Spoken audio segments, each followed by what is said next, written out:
Y nada, este taller es un taller de cómo encuadrar y esperar el primer lugar. Es un título bastante ambicioso, ¿cierto? Pero creo que puedo compartir algunas de las estrategias y herramientas que pues he podido ir recopilando en el transcurso de lo que llevo en debate. Ya bastante tiempo, estoy algo viejo y debería retirarme, ¿verdad?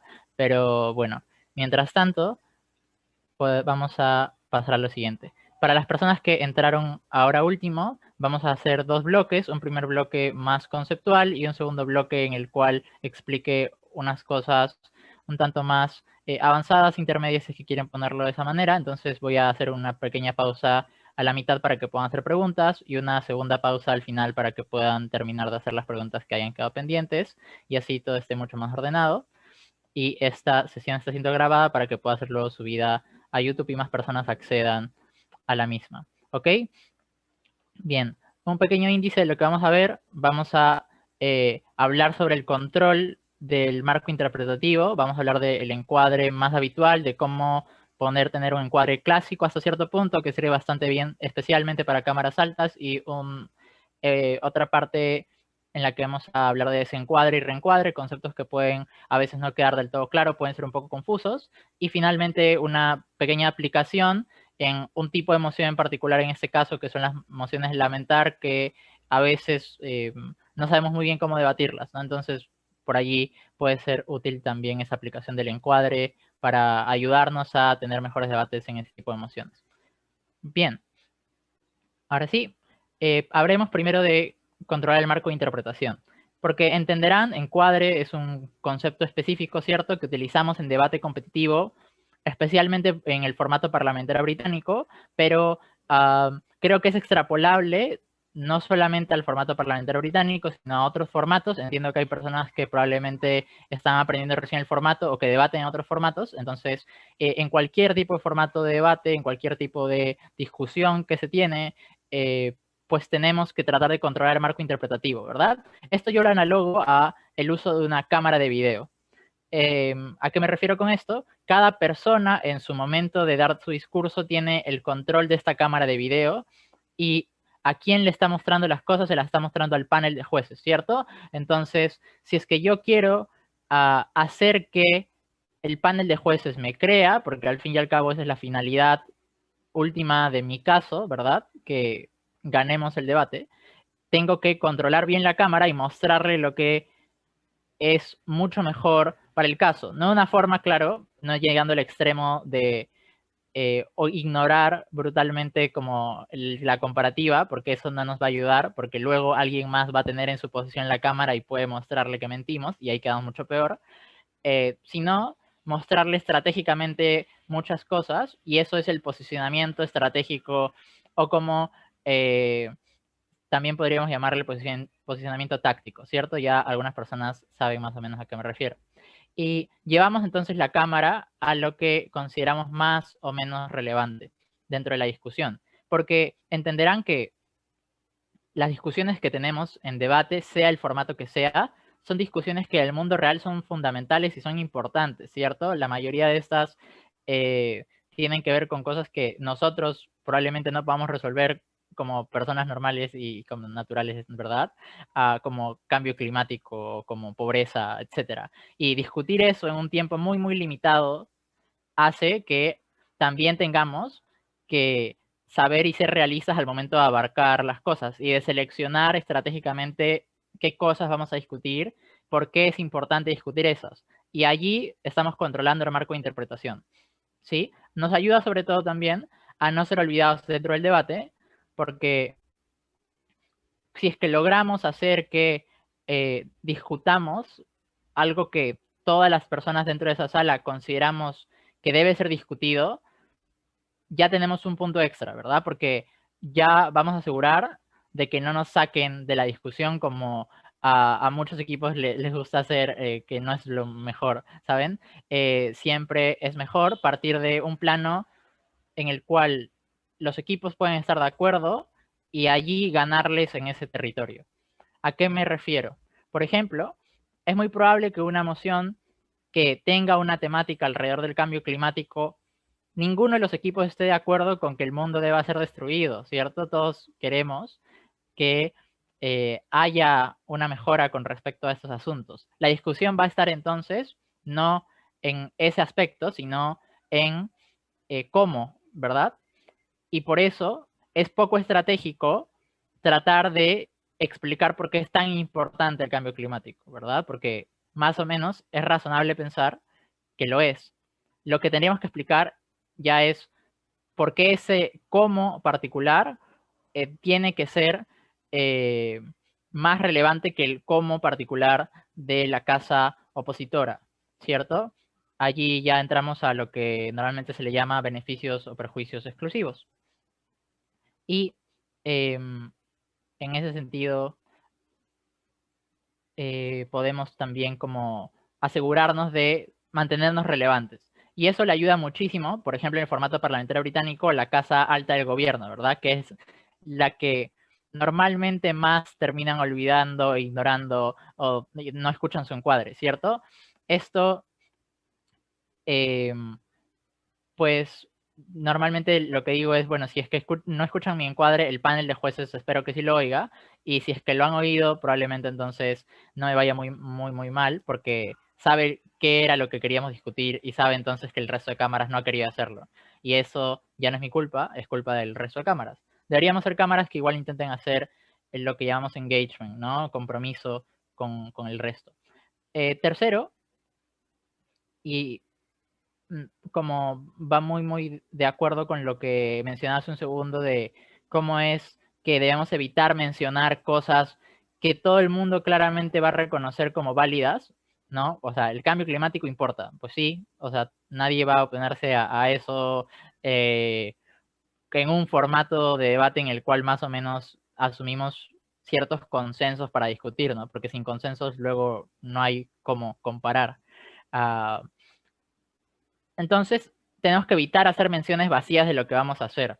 Esto se refiere a índices no estratégicos, ¿sí? Por ejemplo, y vamos a verlo en un momento, cuando encuadramos, no siempre tenemos que decir, a panel, le voy a decir 3 cosas, 1 tal, 2 tal, 3 tal, de forma vacía. Sí tenemos que hacerlo para decirle más o menos cómo podemos guiarle, pero no de una manera vacía como punto 1, punto 2, punto 3 y luego recién explicar el punto 1, sin necesariamente haber encuadrado, es decir, contextualizado, explicado por qué es esta discusión relevante, lo van a entender mucho mejor en el siguiente slide, que es el punto del encuadre habitual. Bien, va a depender bastante de la emoción cómo cambia este asunto, pero en líneas generales esta estructura es la que yo utilizo para entender y comprender mucho mejor el tema. ¿Sí? Les pongo una moción de ejemplo aquí. Esta casa prohibiría la privatización de recursos naturales. Lo que hago para encuadrar habitualmente es, y de forma particular en alta de gobierno, es pensar en el antes y el ahora, ¿sí? Porque si no, vamos a terminar debatiendo en abstracto. Y si debatimos en abstracto, debatimos en lo que llamamos debatilandia, ¿verdad? Un mundo que suena lógico, pero que no es realista.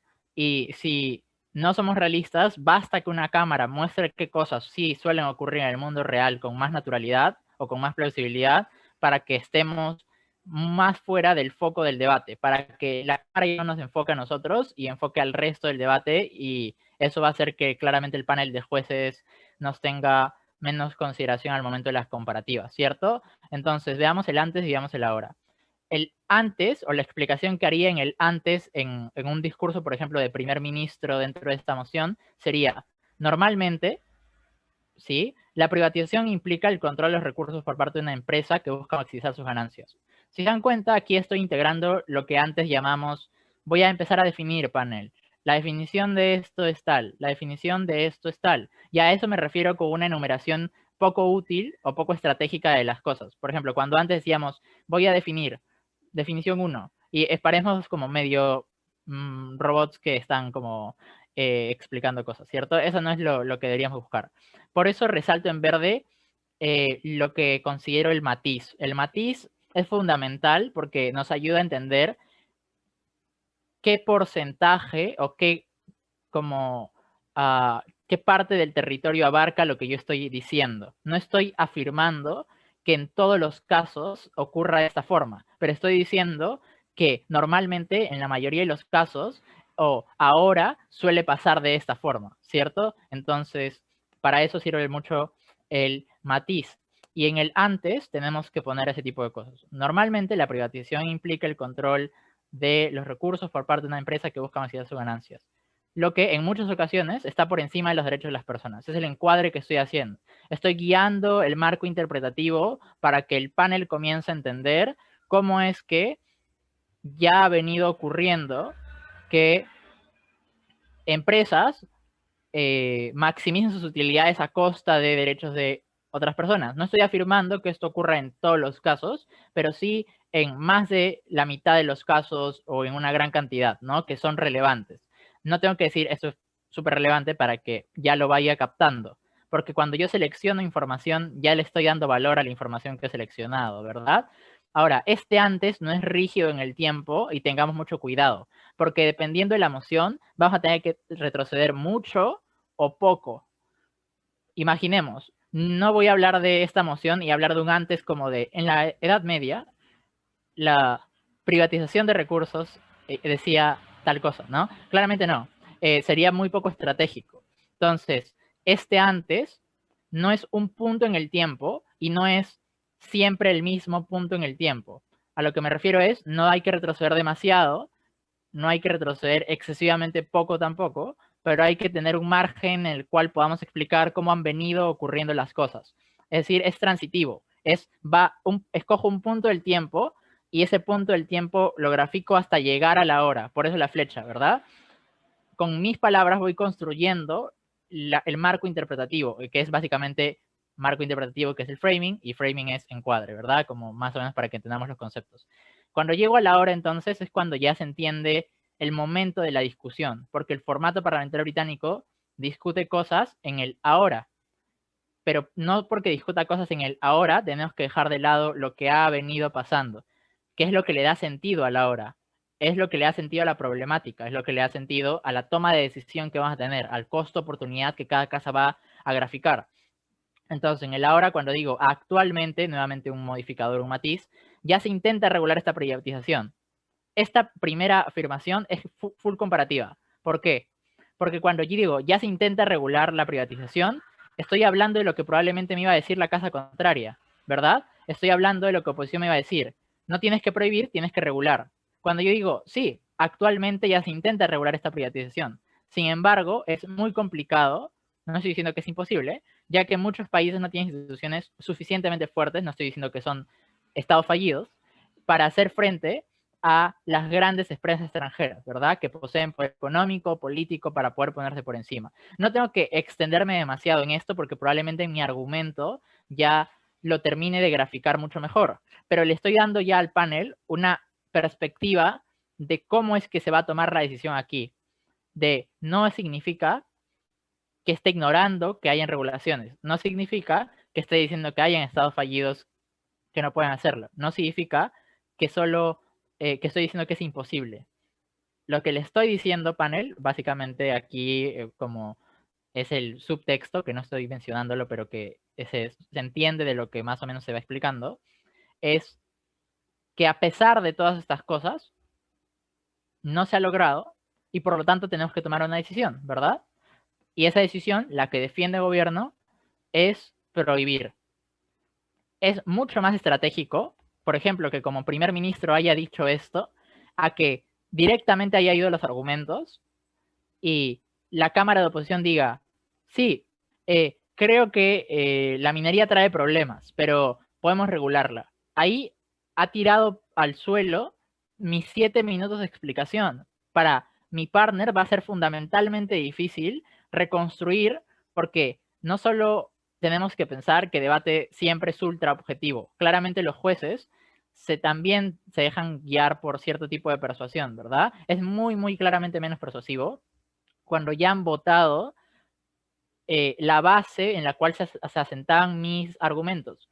Porque mis argumentos, al menos si es que no hubiera mencionado todo esto, no hubieran tenido base, hubieran sido lógica pura, ¿verdad? Lógica de por qué prohibir privatización puede traer beneficios. Pero cuando Oppo me dice, podemos regular, es como, aunque lo mío tenga sentido, la otra suena como una mejor opción, porque claramente no implica tomar una postura demasiado fuerte, ¿no? Y siempre vamos a tratar de encontrar como el justo medio en la comparativa. Entonces, al panel le va a persuadir mucho más eso. Cuando yo encuadro, estoy nuevamente inclinando la balanza, no es inclinándola hacia el otro equipo va a poder responder, pero sí inclinándola para que mi decisión sea razonable, mi decisión sea no solamente un primer grado es razonable, pero en un segundo plano, la mejor decisión que podemos tomar. Porque aquí no estoy excluyendo que se pueda tomar la decisión de regulación. Bajo este encuadre, oposición igual puede decir, sí, creo que es fundamentalmente complicado, pero date cuenta que en los últimos años los avances tecnológicos han permitido que sea mucho más sencillo no impactar de forma negativa dentro de esto. O date cuenta cómo es que si prohíbes la privatización, hay una pérdida de efectividad fundamentalmente grande, entonces el costo-oportunidad ya no pasa a ser una discusión un poco básica de tú eres corrupto y no puedes hacerlo, y no, tú eres corrupto y no puedes hacerlo, y ahí entra como el meme de los dos Espardemas apuntándose mutuamente y el debate termina siendo simétrico, y viene una cámara baja y les saca, ¿verdad? Y quedaron, porque se pusieron a discutir puntos no comparativos. Creo que es mucho más sencillo tener puntos comparativos cuando tenemos un encuadre, uno, que no lo tenemos de plano, pero segundo, cuando está matizado. Por eso hago énfasis en las palabras en verde, porque ayudan a que sea más difícil para el resto de casas, disculpen por el ruido, sea más difícil para el resto de cámaras sacarme, porque sí, porque es el incentivo que todos tienen, que todos quieren discutir lo menos posible porque tienen tiempo limitado, ¿verdad? Entonces, no pueden sacarme porque sí si es que hago un buen encuadre. Y esto me lleva a la segunda parte del encuadre, porque esta es la primera, es la parte de la contextualización. Normalmente, todas las cámaras tienen que contextualizar, no tan largo como lo he puesto ahora, aunque esto se explica al menos en un minuto, ¿verdad? Todo esto que está escrito se puede decir en un minuto y ayuda ya a que el debate esté cimentado. Y sirve muchísimo para alta de gobierno. Por eso yo amo alta de gobierno, porque me permite encuadrar antes que el resto, porque ya va a ser más difícil que desencuadren si es que ya está encuadrado. Y el paso 2, que es qué se va a debatir y qué no, que tiene un poco que ver con lo anterior, pero ya es un poco más de meta debate, ¿verdad? De cómo yo hablo sobre el debate. Esto es parte también del encuadre. La métrica, por ejemplo, es parte de este sector del encuadre. A veces solo decimos la métrica, pero no la encuadramos. Y esto nos genera complicaciones, porque es una métrica vacía. Es, panel, en este debate va a ser importante, o lo que la métrica de este debate va a ser en qué mundo hay más beneficios que perjuicios. ¿Ya? No me dice nada, porque no entiendo beneficios de qué tipo quiero y por qué los quiero, o por qué son tan necesarios, o, y eso hace que haya mucho problema, ¿verdad? Si tuviéramos una moción como esta casa celebra la existencia de la Unión Europea, creo que es bastante grande la moción, ¿no? Como un lado puede directamente explicar muchísimos beneficios y el otro muchísimos perjuicios y enlistarlos. Pero ¿cómo tengo el criterio de ponderación? No lo tengo porque no está encuadrado. Aunque tenga métrica y la métrica sea en qué mundo hay más beneficios que perjuicios, debate no es una suma de tengo 5 y tú tienes 4 y gané matemáticamente, ¿no? Claramente no es así. Entonces, por eso es tan fundamental que se encuadre antes. Y por eso también es importante que se diga qué se debate y qué no se debate. Primero, ¿qué se debate? Y bueno, aquí el punto es lograr dos cosas. Primero, alejar la discusión de lo menos relevante o lo que puede ser exagerado. Y lo segundo es establecer la métrica, ¿verdad? Lo que debe ser adjudicado como lo más importante de todo. Y aquí viene el ejemplo.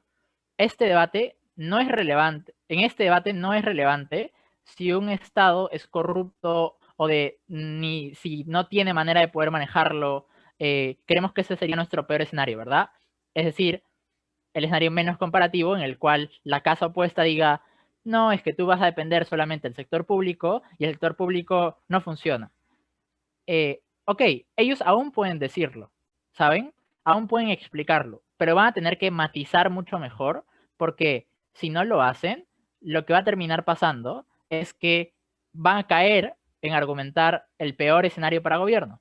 Van a tener que explicar, ok, no estamos diciendo que van a ser estados corruptos, pero sí que van a ser estados que tienen complicaciones como para mantener la eficiencia que puede mantener el privado, ¿cierto? Y allí ya la discusión sube de grado comparativo, es una discusión más bonita de escuchar también incluso, porque si no va a ser todo muy, muy extraño. La métrica de este debate es en qué mundo se obtiene un mejor desarrollo. Esa es la métrica, que es diferente a solo el crecimiento, que va a ser un criterio importante, sí, ya que implica un bienestar para la población, segundo criterio entonces, y un mayor control del Estado sobre sus recursos, tercer criterio. Entonces, la métrica tiene tres criterios pequeños que van a ser los clashes del debate, ¿verdad? Un clash sobre dónde se crece más o menos y por qué importa. Un clash sobre dónde hay más bienestar o menos y por qué importa. Y un tercer clash de dónde controlo más o menos y por qué importa, ¿no? Pero todo eso está ligado a una métrica, que es el mejor desarrollo, está rotulada. Entonces, esto ayuda mucho cuando empezamos, sobre todo, son como ruedas de entrenamiento, luego podemos desprendernos de ella y fluir un poco más, pero como ruedas de entrenamiento para que nos forcemos a identificar no solo una métrica, sino a encontrar criterios relevantes para esa métrica, ¿verdad? Sería la métrica de mejor desarrollo, tres criterios: crecimiento, bienestar y soberanía, si es que quisiéramos llamarla así. Para eso tenemos tres argumentos. Uno, y comienzo a explicar, ahí acabó el encuadre, ¿sí? En este encuadre en concreto, lo que he quitado ha sido poco, porque lo que he quitado han sido exageraciones que podría tener la casa contraria. ¿Y cómo sé que debo quitar? Estas cosas se tienen que pensar desde el tiempo de prep. Es decir, en el tiempo de preparación, lo que debo pensar es, ok, me dicen que debo prohibir, ¿qué alternativas tengo? Pienso en antes y ahora, pienso en qué pueden exagerarme y qué pueden no exagerarme, y trato de quitarlo. Ahora, tampoco perdamos mucho tiempo quitando el debate de exageraciones. Seamos estratégicos, evaluemos la sala en la que estamos, y si somos alta gobierno probablemente tengamos que hacerlo. Pero si es que somos otra cámara, probablemente esa parte sea más de aclaraciones sobre puntos que han rozado la exageración y que tenemos que centrarlos un poco más, no quitarlos, porque quitarlos no hace, o sea, no se puede quitar algo del debate, por más de que todos digamos en algún momento, está fuera de debate, ahí todos nos gusta decirlo, ¿verdad? Me incluyo, hago mea culpa. Pero lo que hacemos es sacarles del foco del debate, es decir, de a donde está apuntando la cámara. Así el panel, dentro de las cosas que deben ser discutidas para decidir quién gana y no, no va a tener en cuenta esos puntos, pero sí va a tener en cuenta los que son más atinados. ¿Ok? Entonces, eso. Bien, aquí hago entonces una breve pausa por si es que hay preguntas. Pueden escribir todas las preguntas que tengan hasta este punto y luego vamos a hablar de desencuadre, reencuadre y la aplicación. Y bien, voy a leer el chat.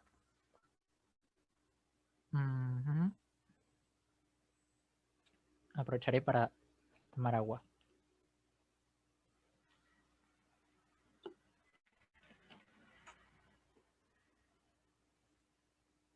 Y ya, veo que alguien levantó la manito. Ya, Mundaka, dime. Sí. Jorge, tengo una pregunta.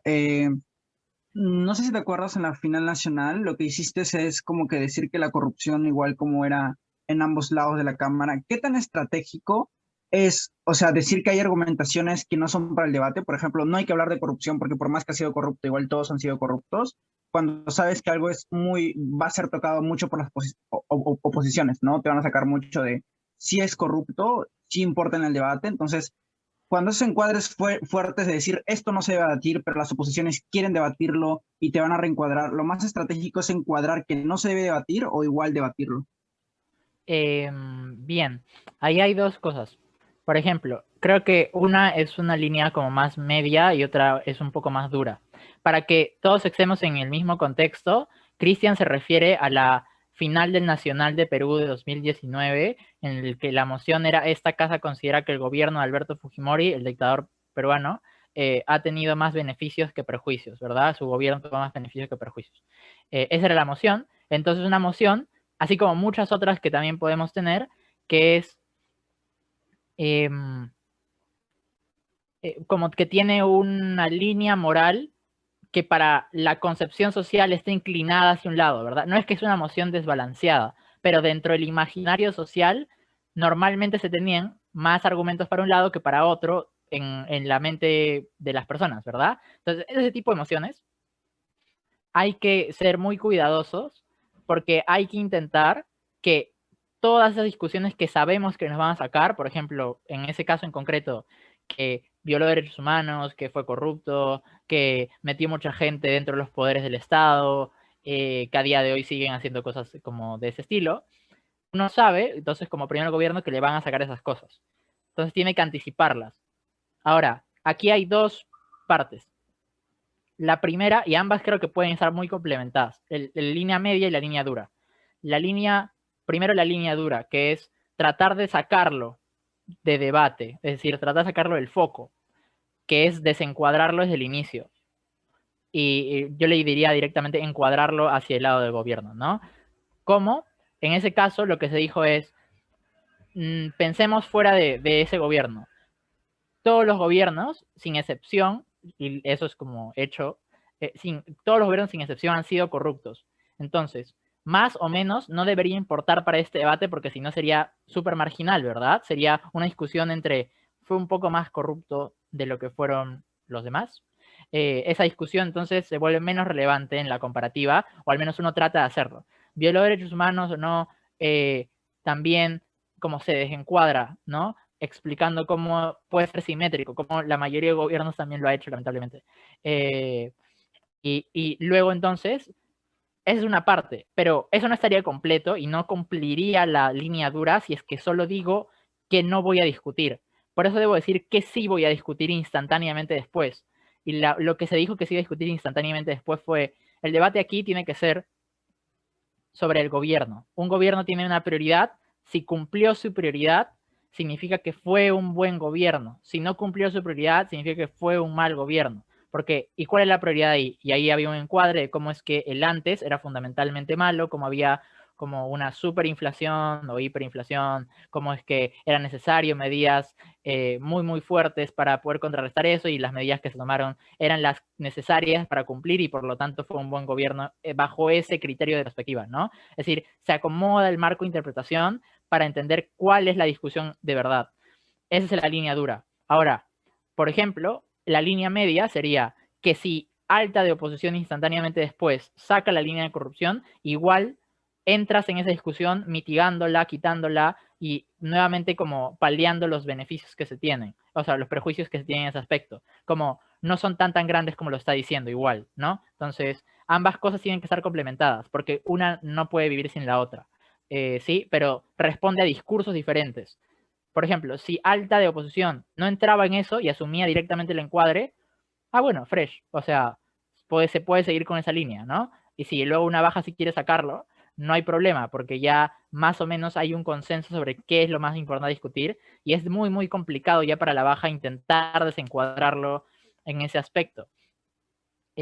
Pero si es que, por ejemplo, quieres prevenir antes que lamentar, el segundo discurso podría tratar de igual paliar las cosas que se van a decir sobre esa línea. El primero tiene que centrarse en dejar claro por qué y qué debe ser lo discutido.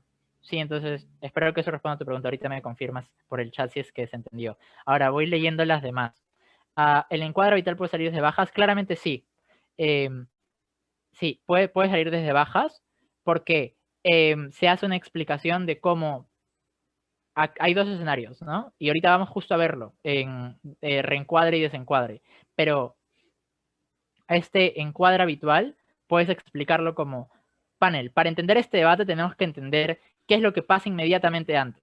Lo que normalmente ha pasado ha sido bla, bla, bla, bla, bla. Por eso es tan importante que tomemos o no esta decisión. Creo que esa explicación hace que mi argumento después tenga muchísimo más sentido que el que decía mi alta, ¿verdad?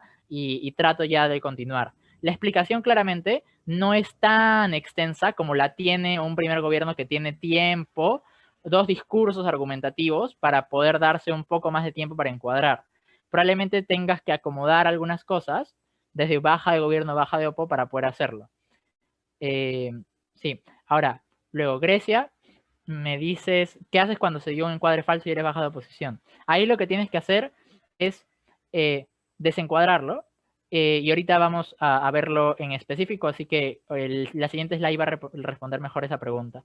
El ahora se refiere a lo que vamos a traer como argumentación, o sea, si el ahora es lo que va a pasar a la hora de privatizar en este caso.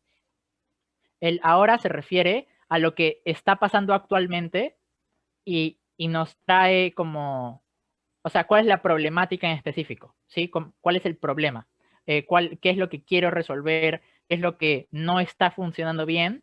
Y lo que yo traigo como argumentación es la solución o la mitigación o como el camino preferente para esa problemática que he encuadrado. ¿Sí? El ahora es la problemática, es decir, como el punto de tensión.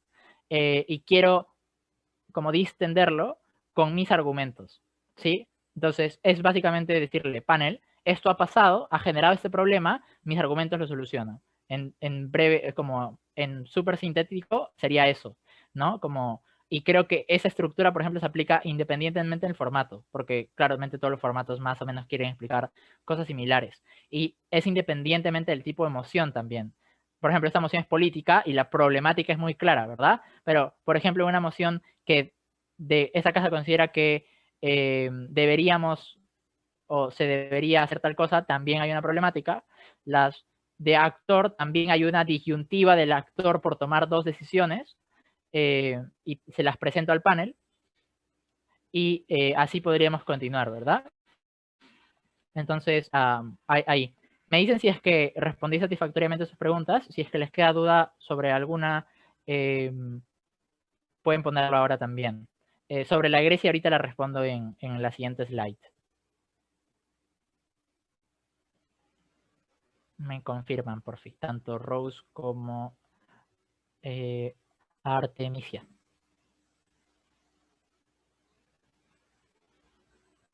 Súper. Entonces, sigamos y luego ahora vemos al final igual dudas generales si es que les quedan.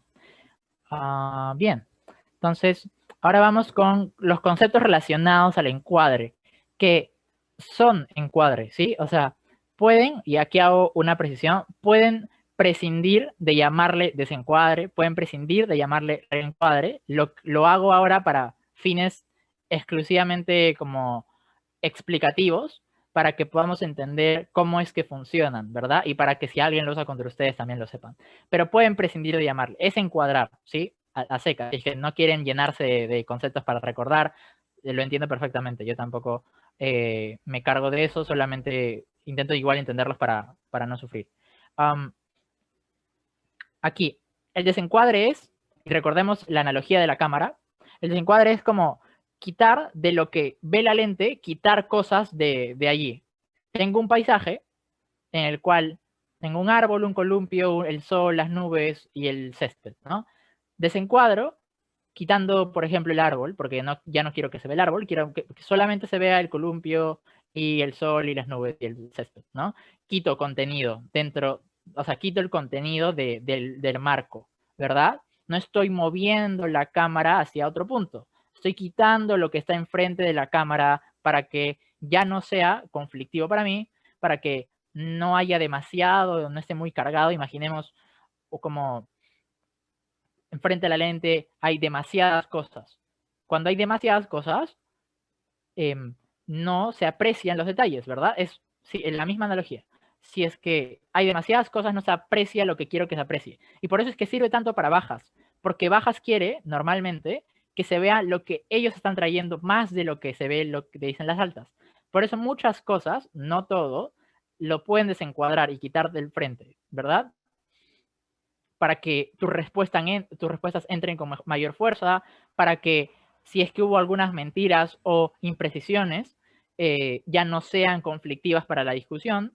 Entonces, si es que, y ahí entra la pregunta de Grecia, si es que soy baja de oposición y ha habido algo que se ha mantenido como cierto y no es verdad, tengo un problema serio, porque si te das cuenta, las 3 cámaras lo han creído, y si se cierran en eso, va a ser súper difícil, lo va a tener que depender de que el juez haya prestado atención para poder hacerlo. Entonces, lo mejor no es decir, como en baja de Oppo, como todos han estado mintiendo, como, y ser como súper confrontacional en ese aspecto, ¿sabes? Es mucho mejor decir, creo que han estado debatiendo en un escenario muy poco preciso, y ahí nuevamente las palabras en verde, ¿verdad? El matiz es fundamentalmente importante porque debate no se gana sacando a todo el mundo y discutiendo solo. Debate se gana explicando cómo las cosas que ellos han discutido pueden no haber sido las precisas, pero yo las acomodo de buena fe para discutírselas y ganar. Y allí es cuando desencuadro, ¿verdad? Cuando digo, panel, note que hay una serie de imprecisiones en este debate que ha hecho que los argumentos de la caja contraria sean plausibles por las razones equivocadas.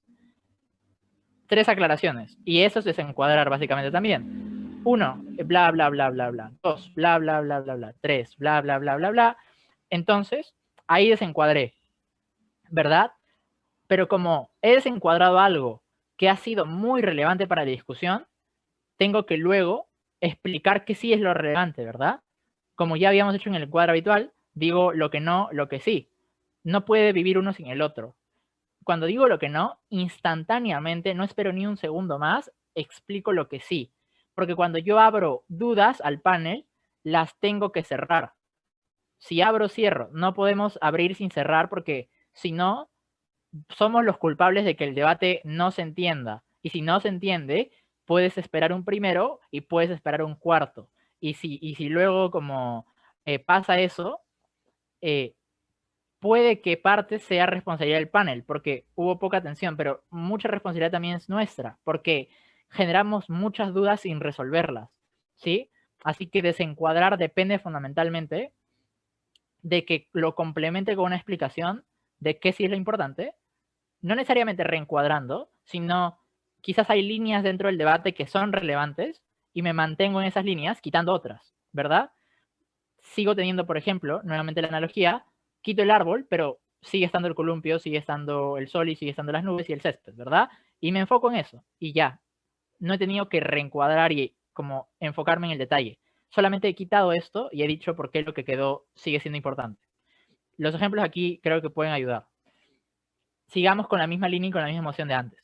El control del Estado sobre sus recursos no es un elemento suficientemente importante. Nuevamente aquí lo matizo, no diciendo que es inútil de discutir, pero sí que no es un elemento suficientemente importante porque este control probablemente no se consigue en ninguno de los dos lados y ahí está el otro ejemplo, ¿verdad? La discusión sobre el control es simétrica porque probablemente tanto sea como privatizado o como se permita la privatización o como que se prohíba, en ninguno de los lados tengamos suficiente control. Las personas normalmente no lo van a tener, quienes lo van a tener son las clases políticas o los privados, entonces creo que esa discusión no es la relevante en este debate. ¿Qué es lo relevante? Lo que los otros puntos que hemos tenido. Vamos a profundizar en esos y vamos a ganar desde bajas con esos puntos. Y se continúa. Desencuadré la discusión sobre el control. Si es que las altas se centraron mucho en esa discusión, la desencuadro y ha perdido relevancia. Pero no estoy quitando las altas siguen teniendo ese punto. Probablemente mi látigo luego pueda igual tratar de responder y refutar sobre ese punto para hacer comparativos, pero mi extensión no tiene por qué perder tiempo en una discusión que probablemente no sea la más importante, tiene que ir directamente a lo que quiere extender, porque si no somos derivativos, porque si no pasa lo que pasa, ¿verdad? Entonces ahí desencuadramos. ¿Y cuál es la diferencia con el reencuadre? Bien, reencuadrar es tomar los elementos que tengo y mover la lente, ¿sí? Es, por ejemplo, tengo la lente y hago zoom o retrocedo, es decir, veo qué cosa quiero exponer más, qué cosa quiero exponer menos, no quitándolas de en medio, sino enfocándolas, ¿sí? Y allí está el reencuadre. Reoriento el contenido para darle un nuevo foco, un nuevo tema central de discusión al debate. Por ejemplo, recordemos la métrica de alta de gobierno en este debate, que era mayor desarrollo, 3 criterios, ¿verdad? Criterio 1, crecimiento. Criterio 2, bienestar. Criterio 3, control. Si yo desencuadro, he desencuadrado la del control y quedaron 2, ¿verdad? Ahora, si yo reencuadro, no estoy quitándola, pero sí estoy enfocando otra cosa. El ejemplo creo que puede ayudar. Panel. El control sobre los recursos solo se materializa si estos son aprovechados por la población. No estoy diciendo que no es importante. Estoy diciendo que solo se materializa si son aprovechados por la población. Entonces, lo más importante es el desarrollo material, es decir, el bienestar. De los 3 criterios que tenía, he condicionado uno al cumplimiento de otro. Por lo tanto, si yo gano este, gano el otro, porque los he condicionado, lo he metido dentro. Imaginemos que son 3 cajitas. Lo que he hecho es meter una de las cajitas en otra para no tener que discutir las 3, porque no tengo tiempo excesivo. Discuto 2, pero sigo discutiéndola, ¿verdad? He reencuadrado, he quitado el foco del debate. No he dicho que es poco importante. Es más, sigue siendo importante. Solo que lo que hago es meterla dentro de otra discusión para que cuando yo resuelva esta se esté resolviendo en consecuencia la siguiente discusión. Es así como extiendo, por ejemplo, a mi alta, porque con una extensión de análisis lo que puedo hacer es, está bien, hago las 3 cosas, pero, ¿sabes? Estas 3 en realidad dependen de esta fundamentalmente. Solo va a ser importante si es que cumplimos con esta. Así que yo les voy a explicar mucho mejor esta porque no estuvo bien explicada o no estuvo suficientemente bien explicada. Si cumplo esta, cumplo las otras, pero tengo que explicar por qué es que son dependientes. Si no lo hago, no se cumple, ¿sí? Y esa explicación es el reencuadre. Es el hacer zoom y explicar por qué ese zoom está justificado. Pero también puedo hacer lo inverso. Imaginemos que en las altas solo se haya discutido sobre el bienestar. Ok, explico en bajas y digo, panel, note cómo el bienestar está muy relacionado a 2 factores. El primero de soberanía y el segundo de el crecimiento, ¿verdad? Porque no consigo esto sin el otro. Hay el condicionamiento, pero al revés. Y muevo el debate nuevamente para reencuadrarlo. A mí me parece esto maravilloso, hermoso, así es lo mejor que ha podido invitar el ser humano. Entonces, reencuadrar es muy bonito. Ahora, podemos hacer ambas cosas juntas, desencuadro y reencuadro, pero tengo que tener mucho cuidado con mi tiempo, porque si no manejo bien mi tiempo, voy a terminar haciendo 6 minutos de framing, ¿verdad? Y eso luego va a ser muy malo porque no tengo plausibilidad de impactos propios. Sí, así que mucho, mucho ojo sobre ese aspecto. Finalmente, quería ponerles una aplicación, porque creo que el circuito últimamente tiene muchas de estas mociones, pero al mismo tiempo hay muchas complicaciones a su alrededor, sobre todo a temas de encuadre, que son las mociones de lamentar. Esta parte puede ser un poco más complicada que las anteriores, que hemos ido subiendo, ¿verdad? Desencuadre y reencuadre son estrategias intermedias, casi avanzadas más o menos para poder aplicar, y el encuadre habitual es un poco más general, como ruedas de entrenamiento para que puedan aplicarlos. Y esta última parte puede ser un poco más complicada, que es la aplicación de los encuadres en mociones de lamentar. Aquí pongo una escena de mi película favorita, que es Volver al Futuro, porque creo que es lo más gráfico para este tipo de emociones, ¿saben? Quienes hayan visto la peli entenderán mucho más claramente, igual independientemente de que la hayan visto la entenderán. Moción de ejemplo aquí. Esta casa lamenta la narrativa de que la independencia emocional, financiera, bla, bla, bla, es el criterio principal de la adultez exitosa. ¿Cómo es que el circuito está debatiendo estas mociones en la mayoría de salas? Y lo he visto. En abstracto, ¿saben? Que es, ok, la narrativa genera esos impactos, que sea el criterio principal es muy malo porque presiona demasiado a las personas y hace que como no puedan conseguir las cosas y luego tienden a hacer argumentos un poco sobreimpactados, ¿saben? Las mociones de lamentar son mociones en las que evaluamos lo que hubiera ocurrido si, ¿verdad? Evaluamos 2 líneas temporales distintas. La línea normal, que es la que ven abajo, la que está de base, que nace en un punto del pasado, en el antes, recordemos la parte del encuadre, y sigue hasta el día de hoy, ¿verdad? Lo que yo lamento es en retrospectiva, no lamento hacia adelante. Entonces, por eso los argumentos que están fraseados como esta narrativa va a generar problemas para las personas, no es el debate, ¿saben? El debate es, lamento lo que esta narrativa trae a las personas y va a seguir trayendo. Allí sí entra el futuro. Pero es la retrospectiva como transita hasta el día de hoy.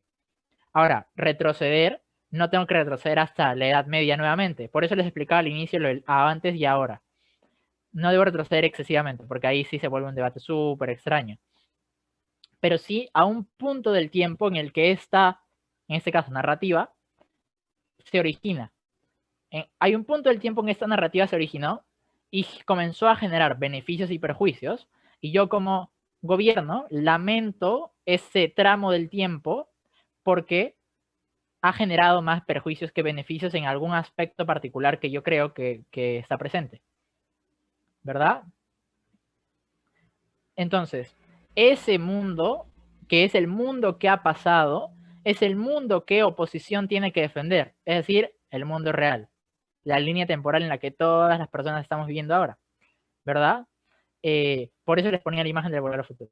Defienden esa línea temporal a partir del momento en el cual la narrativa surgió y comenzó a generar sus beneficios y sus perjuicios. Hacen el costo de oportunidad, bla, bla, bla. Defienden el status quo, ¿cierto? Es como, oposición defiende eso. Gobierno no solo tiene que explicarme por qué el status quo fue malo, tiene que explicarme lo que hubiera pasado si no hubiera existido esa narrativa, ¿sí? Entonces, no puede ganar sin lo que llamamos contrafactual, ¿verdad? Contrafactual, contra los hechos, es decir, contra la realidad, una realidad alterna, ¿ok? Pero no es una realidad alterna que yo me dé la gana, o sea, que me da la gana de inventármela porque sí, ¿sí? Tiene que ser una que sea razonable. No va a ser razonable, y aquí se llega con el taller, no será razonable si es que no explico lo que pasaba antes de la existencia de esta narrativa, ¿verdad? ¿Cómo se aplica con esta moción? Esta casa lamenta la narrativa de que la independencia es el criterio principal de la adultez exitosa. Esta narrativa surge en un punto del tiempo, ¿verdad? Si yo soy gobierno, ¿cómo lo explicaría y cómo crearía el contrafactual? Lo que yo digo entonces es, panel, como esta narrativa surge en un punto en el tiempo en el cual se le pide y se le comienza a exigir a las personas que ya no solamente sean productivas, sino que sean productivas de una forma en particular. Es decir, que su productividad basada en el sistema de capital en el cual todas las personas vivimos y en ambos mundos hubiéramos seguido viviendo, se oriente a que todos sus esfuerzos, o al menos la gran cantidad de estos, se destinen a buscar cada vez menos nexos de largo plazo, ¿verdad? Entonces, lamento esta narrativa porque creo que motiva a las personas a ir en contra de lo que normalmente antes hacían. ¿Qué es lo que hacía antes? Antes, lo que estas personas hacían era, no sé, buscaban como nexos más largos, buscaban que su independencia financiera no, o sea, como su estabilidad financiera no sea a través de, por ejemplo, una cultura de emprendimiento muy, muy fuerte que te lleva, por ejemplo, a tratar de ser tu propio jefe o a tratar de generar tu propio negocio, ¿sí? Pero tengo que pensar no solamente en ese escenario, sino en, ok, como es una moción de narrativas, habría otra narrativa predominante. Y tengo que asumir ese costo de oportunidad. Y lo que diría entonces es no defender una narrativa de volver a los años 80, ¿saben?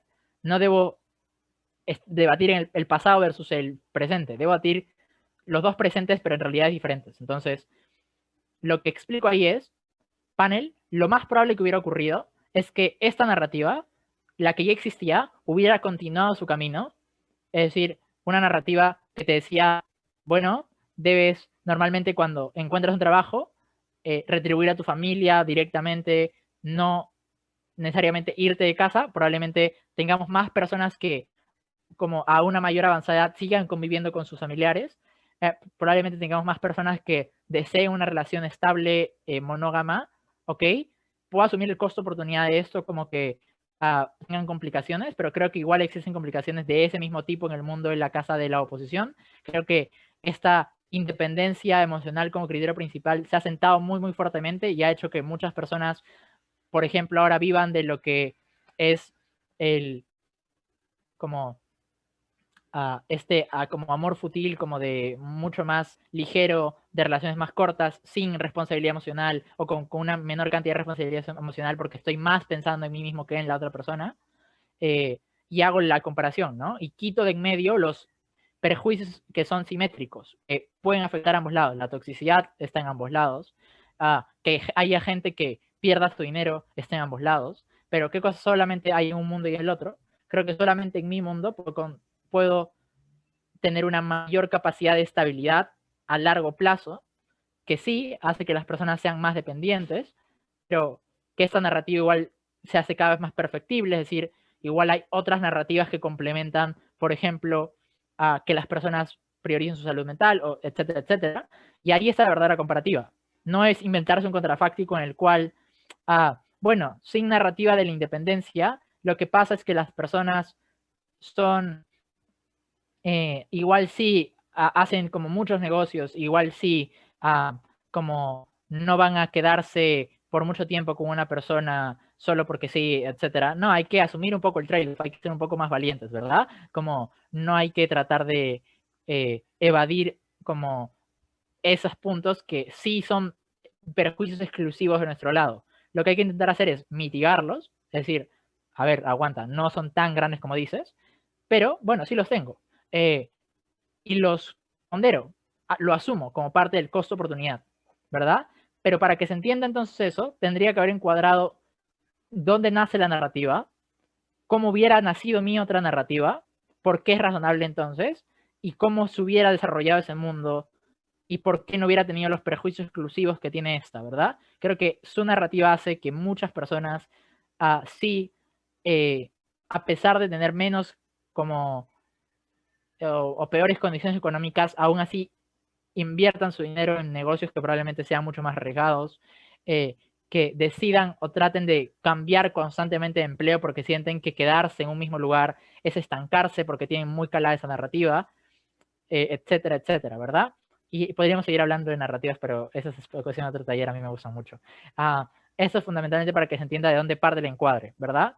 El encuadre en este caso es antes del surgimiento de ambas cosas, y cómo parte una, cómo parte otra, cómo se generaría y cómo se da razonabilidad a ambas. ¿Sí? Quería aprovechar el taller para explicar cómo se puede encuadrar mejor ese tipo de debates eh, que me parece que son bastante divertidos, porque son muy, muy profundos, y por allí como que sea de utilidad. Y bien, ahora vamos a ir a las preguntas. Así que dejen el chat. Podemos volver. Claro, sí, aprovecho entonces que vayan poniendo sus preguntas para que puedan tenerlo aquí. Igual el material se lo voy a pasar pues a la gente de la UX y no sé si por allí lo vayan a rotar, seguramente lo suben junto con el video, pero ahí van a poder tenerlo también. Bien, ¿alguna duda sobre las últimas diapos que hemos visto?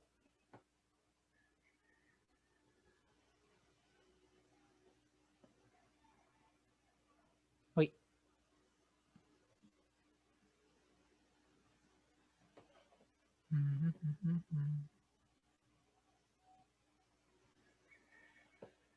Oh, todo claro, todo correcto.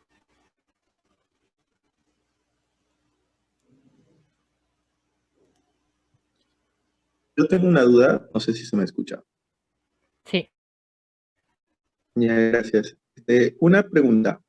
¿Cuál es la diferencia o si es que no hay una diferencia sustancial cuando tienes que cuadrar emociones hipotéticas, o sea, cuando tienes que construir, tú sabes, cuando hay mociones donde se invita a debatir sobre un escenario hipotético, sobre elementos o aparatos hipotéticos, sobre mundos hipotéticos. Entonces, ¿cuál es la dificultad o la diferencia? ¿O cómo se los puede relacionar? ¿O cómo pues, o si se pueden tomar elementos del mundo real y en tu discurso decirlo, bueno, en la vida real es así y podrían ser en este mundo ficticio? Entonces, solo sería eso. Ujú. Me gusta mucho esa pregunta, porque las mociones hipotéticas, como hay algo que también como se suele cometer cierto error, que es pensar que uno de esos dos mundos es el status quo. Cuando no, es como, esta casa prefiere un mundo, por ejemplo, pongamos, son del tipo, para que se entiendan a qué estamos como refiriéndonos, son del tipo de, esta casa prefiere un mundo en el cual no existan las mentiras, ¿verdad? Nadie pueda mentir. El gobierno tiene que defender el mundo sin mentiras, oposición tiene que defender el mundo real, ¿verdad? Y compararlos. Pero hay otras en las cuales es, esta casa prefiere un mundo A sobre el mundo B, ¿verdad? Cuando es A sobre B, son mundos que ninguno de los dos es el mundo real. Entonces hay que tenerlo claro. Pero las lógicas del mundo real, como las causa-consecuencia del mundo real, sí pueden funcionar en cada uno de estos mundos y nos pueden ayudar a explicar ese tipo de cosas. ¿Cómo encuadro esto? Creo que algo muy importante para encuadrar ese tipo de emociones es pensar siempre en qué es lo exclusivo de cada uno de los mundos, porque eso nos va a ayudar a hacer la comparativa, ¿verdad? Como ya veíamos en ese punto, ahí no habría un antes. El antes podría ser una breve mención de panel. Tenemos que entender que estamos discutiendo en mundos que en ningún caso existen en la realidad. Entendamos entonces que es un mundo construido bajo esta idea. ¿Cómo se vería este mundo? Creo que se vería de esta forma, ¿verdad? Y ahí se explica el ahora, solo que el ahora es súper diferente, que es cómo se ve el ahora de cada uno de esos mundos. Y luego se discute y qué no se discute. ¿Qué no se discute? Por ejemplo, ahí quito de en medio las cosas simétricas. ¿Qué se discute? Ahí pongo la métrica de, entonces vamos a pensar en qué mundo conseguimos mejor X, ¿verdad? Y ahí paso mi argumento, que tiene que centrarse sobre todo en los puntos exclusivos de cada uno de los mundos. Así es como podría encuadrarlo. Bajo la misma estructura que hemos tenido, se aplica, solo con breves modificaciones para que calce mejor en ese tipo de emociones. Una emoción que me gusta mucho y que es hipotética es la de esta casa prefiere un mundo en el cual es de Semue de 2019, creo que ronda 7, 6, que es, prefiere un mundo en el que todas las personas tengan habilidades promedio, en la que ninguna destaque, versus un mundo en el cual sí como se destaca y como constantemente hay eso, ¿no? Por ejemplo, ese debate a mí me gustó bastante, como moción hipotética, porque el encuadre allí fue, ok, es un mundo que desde el principio ha sido un mundo en el cual no han existido personas. No hay que caer en el error de pensar que es el mundo real, ahora lo transformo en ese mundo, ¿sí? Porque es otro debate completamente distinto. De prefiero un mundo en el que las cosas sean así, es desde el inicio, desde el todo, ha sido así. La explicación ahí fue, por ejemplo, hay que entender que un mundo de este tipo hubiera sido un mundo en el cual es mucho más probable que esas personas que no pueden ahora acumular grande cantidad de dinero para ser autosuficientes, sean mucho más dependientes de otros. Es un mundo con más dependencia, panel. Yo asumo el trade-off de la dependencia. Son personas que son súper dependientes de las comunidades, porque como individuos no pueden como solos, ¿verdad? Porque no tienen habilidades que destaquen, no tienen un talento abismalmente grande. Probablemente no tenemos genios que nacen con una habilidad para descubrir cosas. No quiere decir que nunca las hayamos descubierto. Creo que era probable que las descubran, pero ahora a través de los esfuerzos colectivos, ¿no? ¿Por qué prefiero eso? Y ahí hay muchos impactos, ¿no? Prefiero eso porque ya hay menos apropiación de ese tipo de cosas. Hay menos facilidad para la manipulación de personas cuando no tenemos líderes súper carismáticos con habilidad para la comunicación, etcétera, bla, bla, bla, en todas las áreas de la vida, ¿no? Las emociones hipotéticas, por ejemplo, suelen ramificarse en las áreas que normalmente tenemos, como relaciones interpersonales, política, economía y minorías, y ya, como esas 4 suelen ser muy, muy clásicas. Pienso en los elementos exclusivos de mi mundo y del otro, pero por elementos exclusivos me refiero a perjuicios y beneficios. No hay que ser como y exagerar nuestros beneficios, ¿saben? Porque es poco comparativo. Así es como más o menos se pueden cuadrar ese tipo de emociones. No sé si eso más o menos aclara la duda, me lo dices por el chat. Y vi que alguien más había levantado la manito. Pero ya la han bajado, me parece.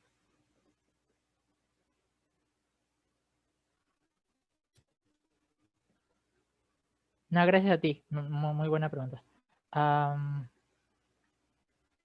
Bien, no, ya la bajaron. Súper. Bien, entonces creo que eso sería todo por mi parte en esta ocasión. Espero que les haya gustado y les haya servido mucho el taller.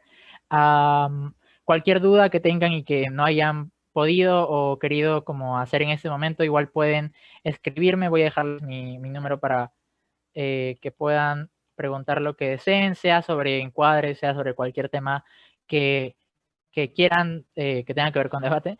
Lo voy a dejar aquí. Y allí pueden escribirme. Y para finalizar, nuevamente recordarles, ya que ahora hay como hay muchas más personas de las que había mencionado al inicio, que no podría haber tenido estas diapositivas tan bonitas sin la ayuda de Jazz Martínez, así que gracias y ojalá que vea este video para que sepa, y si no le avisan, que le agradecí por sus diapos. Ahí está. Ya, sí, súper. Bien, entonces nada, eso sería todo por ahora. Muchas gracias por venir, por la confianza. También a la UX.